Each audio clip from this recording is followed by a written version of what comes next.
তোমরাও কি ল্যাট গ্রো করার জন্য ওয়াইড গ্রিপে ল্যাট পুল ডাউন করো? তো এটা কিন্তু একটা মিথ। যখন আমরা ওয়াইড গ্রিপে ল্যাট পুল ডাউন করি, সাপোজ এরকম ভাবে ল্যাট পুল ডাউন করছি, আমরা কিন্তু কন্ট্রাক্ট পুরোটা করতে পারছি না, কিন্তু স্ট্রেচ ভালো হয়, এটা মানছি, স্ট্রেচ ভালো হয়।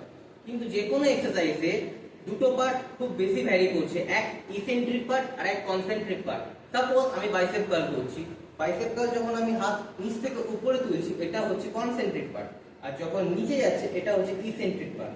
সেরকমই যখন আমি করছি ল্যাট পুল ডাউন, যদি ওয়াইড গ্রিপে করি, ওয়াইড গ্রিপে আমি হয়তো এটা হচ্ছে ইসেন্ট্রিক পার্ট, পুল করলাম, এবার যখন ছাড়ছি এটা হচ্ছে ইসেন্ট্রিক পার্ট।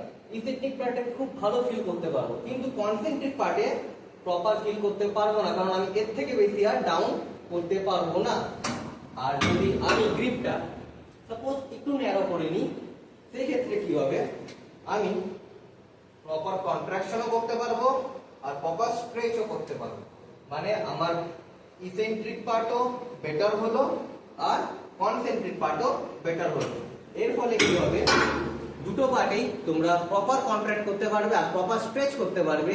তো এই ক্ষেত্রে তোমাদের ল্যাটস বেশি গ্রো করবে নাকি ওয়াইড। তো ভিডিওটা যদি ভালো লেগে থাকে তো একটা লাইক করো এন্ড শেয়ার করো, আর এরকমই ইনফরমেটিভ ভিডিও যদি আরো পেতে চাও তোমাদের কমেন্টে জানিও যে নেক্সট ভিডিও কোন এক্সারসাইজের উপর তোমরা দেখতে পছন্দ করবে। আর please subscribe to our channel ফিটবম।